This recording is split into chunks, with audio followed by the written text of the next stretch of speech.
There's a man who was convicted wrongfully and spent years in prison because of the testimony of one person. Put up the man's picture. His name is Broadwater. He was convicted of rape. He didn't do it. He was convicted because of corrupt cops and a lying witness. A judge has now vacated Mr. Broadwater's rape conviction in November 2021 after a movie producer, you gotta think about how this happened. A movie producer gathering research for his film had doubts about his culpability and suggested that law enforcement re-examine the case. Put up his picture again, okay? This man would still be in prison right now, this very moment, if it had not been for this one film producer. And we're gonna give him some highlights on Indisputable. Once they did, investigators saw inconsistencies and flaws in the case that supported the radical conviction reversal after 30 years. Since the ruling has been overturned, the 61-year-old man has filed a wrongful conviction lawsuit against the state. Good for him. We got more to this story. He also plans to sue the county DA's office, the city of Syracuse police, accusing the agencies of egregious misconduct, according to Davis Vanguard. Here's some background to why he was convicted. Mr. Broadwater was convicted of raping Alice Sebold in 1981. She was an 18-year-old student at Syracuse University. She said he violated her in a tunnel in Thorndon Park Amphitheater near the school's campus when she was a freshman. That was her claim. Sebold went on to be a successful author, publishing the New York Times best-selling book, Lucky. She told of a prosecutor claiming that Broadwater tricked her into picking the wrong man out of the lineup. She picked the wrong guy. Prosecutors claim Broadwater had requested Hudson, who was serving time, be added to the lineup. Broadwater denied making that request. So here's what happened, all right? So now there's a lineup.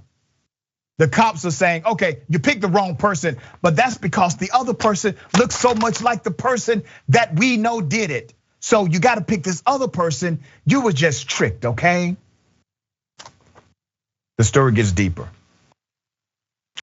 During the 2-day trial, as a result of her sole testimony, no DNA, no other witnesses, just her testimony, that she was sure Broadwater was the man who raped her, he was convicted of the crime.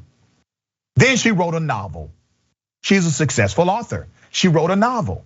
In the novel, she wrote about the alleged assault, detailing how 5 months after the incident, she was able to identify the black man who raped her. Though the author said she was able to identify Broadwater when he walked innocently down the street and in the courtroom during the trial, she was unable to pinpoint him in a police lineup with other black men. She instead had chosen a man standing next to Broadwater, Henry Hudson, because they reportedly looked alike, because he refused to change his story, maintaining his innocence for the entirety of his incarceration. He was denied early release 5 times. In the year of the release of Sebold's acclaimed novel, Broadwater had to register as a sex offender. She's living her best life. He never committed the crime. There's more. Before this incident, Mr. Broadwater had absolutely no criminal record whatsoever. In 2021, Timothy McCanty was hired to be the executive producer of the adaptation of the book Lucky, and saw things not adding up. Isn't this ironic? He was translating her book into film, and as he's reading the book, he's saying, wait a minute, this woman likely put away an innocent man. But his spirit would not allow him just to sit on that information.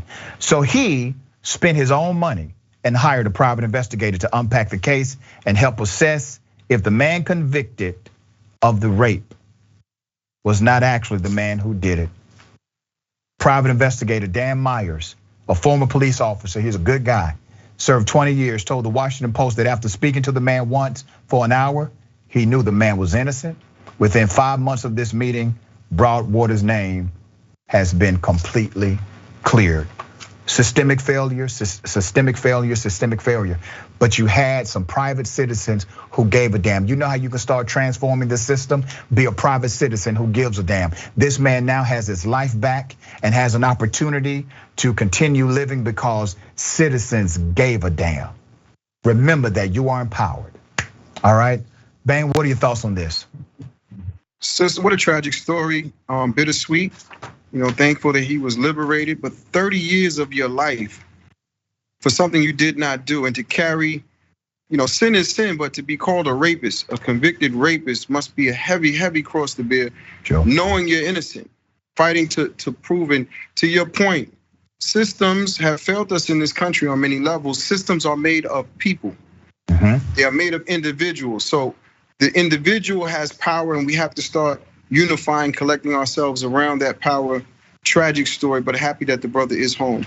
Yeah,